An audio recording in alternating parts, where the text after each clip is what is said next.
बेटी के घर को मायका कहा जाता है, लेकिन आपसे एक बात कहें, उस घर में जब तक पिता है तब तक बेटी सर उठा करके आती है। जो पिता नहीं रहता है तो बेटी कहती है कि हमारा कोई नहीं रह गया।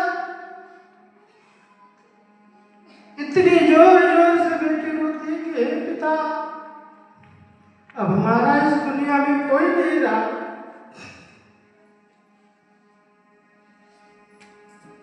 आज महाराज जनक अपनी बेटी को विदा करते हुए रोते हैं, भावुक होते हैं।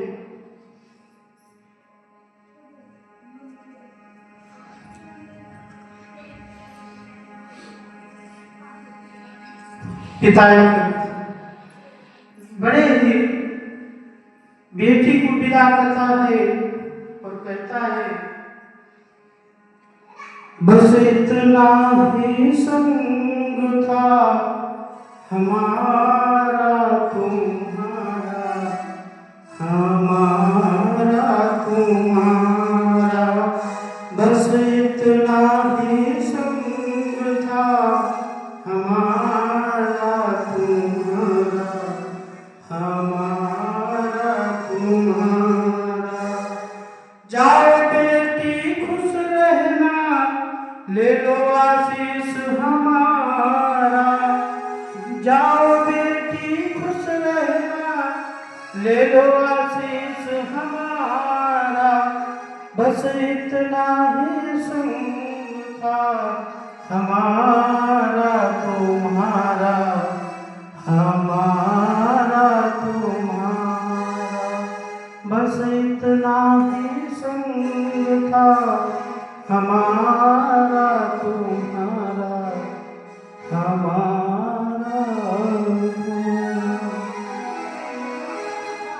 बस इतना ही संग था हमारा तुम्हारा।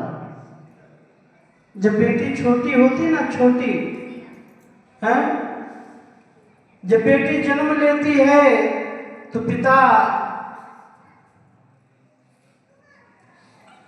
बहुत खुश होता है। और जब बच्ची बड़ी होकर के स्कूल जाती है, वहां कोई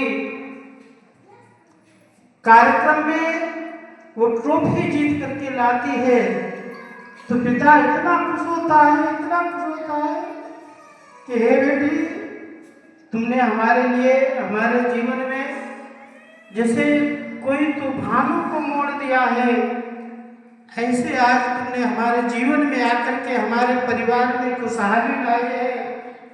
हे बेटी, जिस घर में आप जाना, उस घर में जैसे इस घर में खुशहाली लाई है, ऐसे ही उस घर में खुशहाली लाना। नहीं,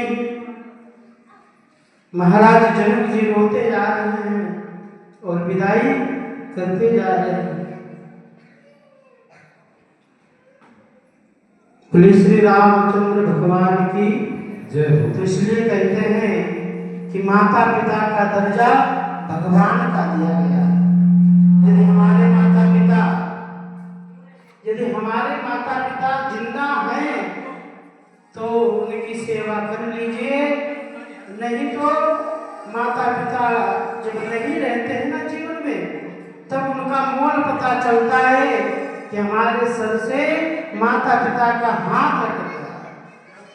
माता पिता बूढ़े होते हैं, माता पिता बूढ़े होते हैं, भले ही वो बूढ़े हों, लेकिन यदि जिंदा हैं, जीवित हैं, तो एक सहारा होता है कि हमारे माता पिता अभी जीवित हैं।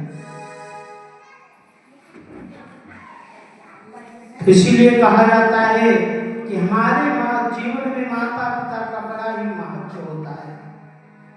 कई लोग, कलयुग चल रहा है ना, कई लोग अपने माता पिता को मारते हैं।